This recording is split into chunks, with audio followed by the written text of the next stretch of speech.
Je vais lire un passage dans Ésaïe 42. Voici mon serviteur que je soutiendrai, mon élu en qui mon âme prend plaisir. J'ai mis mon esprit sur lui.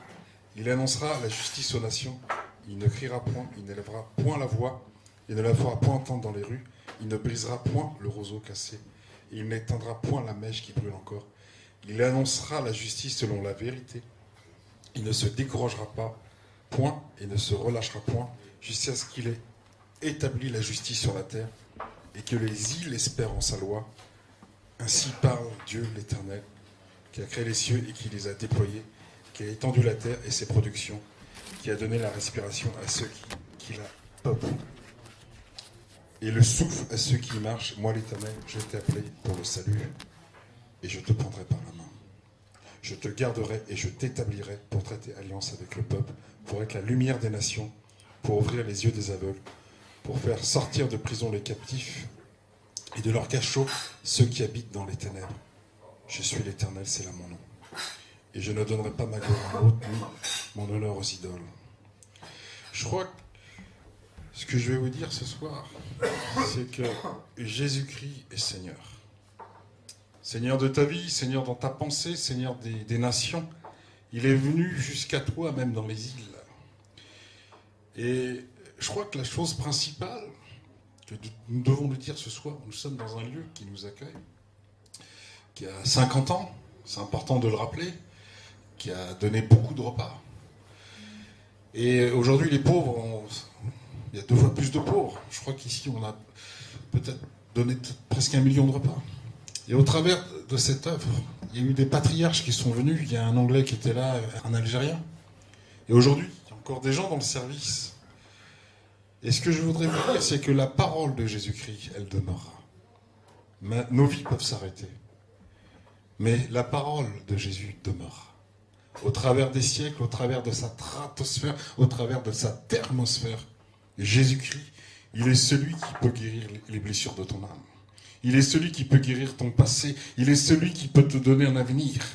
Les gens peuvent te dire que t'es rien du tout. Tu n'as pas de valeur. Mais devant Jésus, tu as de la valeur.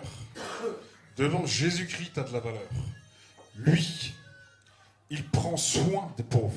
Lui, il prend soin de ta vie. Lui, il prend soin de ton âme. Lui, il prend soin de ton esprit. Et je crois qu'au travers de l'Église, on doit se poser la question. Si tu es un descendant de Cham, de Sem ou de Japhet. On sait que Cham, c'est l'Afrique. Sem, les Sémites, c'est tout ce qui est Moyen-Orient et l'Asie. Japhet, je dirais, c'est plus l'Europe. Mais la question que nous devons nous poser ce soir, est-ce que tu veux que Jésus vienne guérir les blessures de ton âme? Parce que même les Arabes, je dirais souvent, avec les Arabes, il y a une onction spéciale. Jésus, il veut réconcilier Ismaël avec Isaac. Le Seigneur veut réconcilier Ismaël avec l'Église. Et quand tu as un mandat, quand tu es un descendant direct d'Ismaël, tu as un mandat apostolique. Quand tu es un Ismaélite, si demain tu es en Algérie, il y a une présidentielle, et tu dis voilà, je me présente, je suis un descendant direct d'Ismaël, tu passes dès le premier tour. Parce que ta légitimité, elle te sort d'Ismaël. Tu es un descendant direct, peut-être de la 10e ou 50e lignée. Et je crois que l'Église, c'est pareil. L'Église, nous sommes des descendants directs de Jésus-Christ. Roi des nations, roi des Juifs. Mais Jésus-Christ, de son temps, il a parlé à des Syriens. Il a parlé à des Arabes. Il a parlé à des Palestiniens. Il a parlé à des Romains. Il a parlé à des Africains. Et au travers de cette maison, quand Jésus a parlé, cette maison sera une maison de prière. Il a dit pour toutes les nations. Il a repris les pharisiens. Il a dit, vous avez oublié que cette maison de prière à Jérusalem, elle est pour toutes les nations. Et je crois que j'ai un bon message pour Ismaël ce soir aussi. C'est que Jésus veut que tu reviennes à lui. Parce que Jésus, lorsqu'il est venu, il s'assit sur un âne. Et Ismaël est comme un âne. Jésus veut tendre la main à Ismaël. Il veut tendre la main à Isaac. Et je dirais, il y a 3 peuples de Dieu. Il y a le peuple des Juifs qui sont élus. Mais il y a le peuple d'Ismaël aussi, qui est un peuple, je dirais, qui est aussi la légitimité. La légitimité par le sang, la légitimité par la royauté d'Abraham, la légitimité par le sang aussi. Et il y a l'Église qui est la légitimité par le sang de l'agneau. Le sang de l'agneau qui brise le joug. Le sang de l'agneau qui brise la maladie. Le sang de l'agneau qui brise la maladie. Et à un certain niveau, on va le dire ce soir, remets ta vie. Je vais faire un appel au salut encore ce soir. Remets ta vie entre les mains de Jésus-Christ. Celui qui peut briser l'angoisse dans ta vie. Qui peut briser la maladie psychique. La maladie. Parce qu'aujourd'hui, beaucoup de gens souffrent. Beaucoup de gens souffrent. Mais dans Isaïe 53, Jésus l'a dit cette phrase. Il est habitué à la souffrance. Il était habitué à la souffrance. Est-ce que tu veux mettre ta souffrance ce soir entre les mains de Jésus? Est-ce que tu veux mettre ta souffrance entre les mains de Jésus-Christ? Dans cette maison qui est ici ce soir, l'église, maison de prière, ou si tu pries ce soir, si tu donnes ta vie à Jésus ce soir, Jésus-Christ va pardonner ton péché. Jésus-Christ va pardonner ton infirmité. Jésus-Christ va pardonner ta vie. On ne va pas se mentir ce soir. Tu sais que très bien quand tu vas rentrer ce soir chez toi, tu souffres. Et ça fait des années que tu souffres d'une ambiguïté. Et le Seigneur, à un moment donné, il est là ce soir. Il veut guérir ton problème. Quelle que soit ta vie. Jésus-Christ veut prendre ton problème. Est-ce que tu veux lever la main ou mettre la main sur ton cœur ce soir? On va prier. Est-ce que tu veux accepter Jésus comme ton sauveur personnel?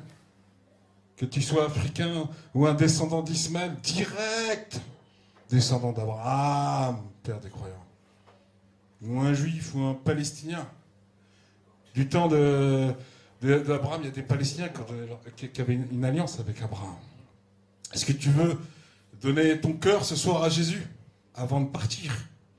Est-ce que tu veux donner ton cœur à Jésus ce soir, qui viendra guérir les blessures de ton âme? Je vais prier pour le repas.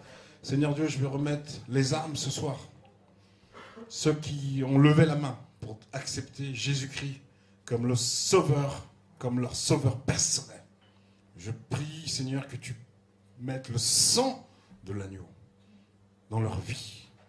Et qu'il y ait un accompagnement psychique, un accompagnement spirituel, un accompagnement médical, un accompagnement de l'Église de plus de 20 siècles, qui est fondé dans le marbre.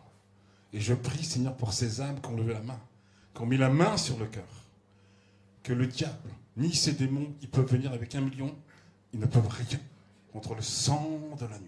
Ils ne peuvent rien contre l'établissement du sang de l'agneau de Jésus-Christ mort il y a plus de 2000 ans.